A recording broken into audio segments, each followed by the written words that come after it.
নিজের ইচ্ছায় পদবি পরিবর্তন করলেন তিনি। পদবি পরিবর্তন করে রিয়াং সমাজের সঙ্গে নিজেকে যুক্ত করলেন শান্তিরবাজার মহকুমার মনো ভিলেজের রবীন্দ্র রিয়াং পাড়ার এক যুবক। এতদিন তিনি দীপঙ্কর ঘোষ নামে পরিচিতি ছিলেন। নিজের পদবি পরিবর্তন করে বর্তমানে দীপঙ্কর রিয়াং হিসেবে পরিচিত হওয়ার সিদ্ধান্ত নিয়েছেন।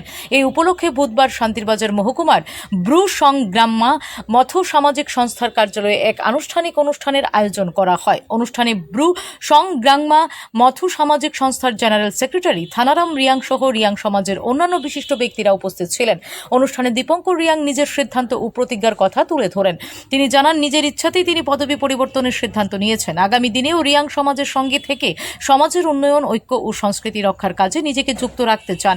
তার এই সিদ্ধান্তকে স্বাগত জানিয়ে উপস্থিত রিয়াং সমাজের প্রতিনিধিরা বলেন, নিজের পরিচয় ও সামাজিক শিকড়ের প্রতি শ্রদ্ধা রেখে দীপঙ্করের এই উদ্যোগ নিঃসন্দেহে তাৎপর্যপূর্ণ।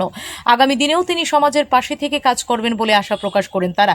অনুষ্ঠানের মধ্য দিয়ে নিজের নতুন পরিচয়কে আনুষ্ঠানিকভাবে গ্রহণ করেন Dipankar Reang. Bureau report, S Bharat live 24 hours. একজন আমাদের রিয়াং সমাজের নন, রিয়াং সমাজের বহির্ভূত একজন সমাজের লোক তথা দীপঙ্কর ঘোষ।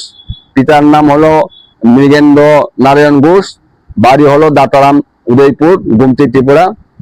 এখানে ইচ্ছাকৃতভাবে এবং ইচ্ছা প্রকাশ ক্রমে আমাদের সমাজে তথা রিয়াং সমাজে অন্তর্ভুক্ত হওয়ার পক্ষে এবং তার পদবি পরিবর্তন করার পক্ষে ইচ্ছা প্রকাশ করেছেন।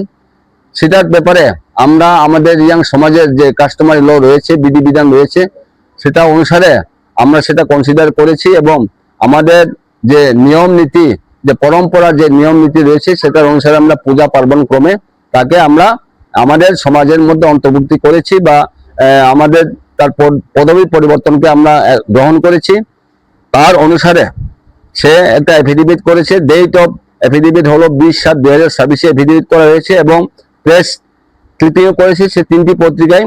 একটি হলো দৈনিক সংবাদ, আরেকটি হলো পাঠক সংবাদ এবং নর্থ ইস্ট কালার্স, এই 3টি পত্রিকাতে সে ক্লিপিং করেছে। তুমি যে তোমার নামের পদবিটা চেঞ্জ করেছো, তোমাকে কেউ জোর জবরদস্তি করেছিল? না না, এমন কেউ জোর জবরদস্তি করেনি। আমি নিজের স্ব ইচ্ছায় আমি করেছি, পদবি পরিবর্তন করেছি।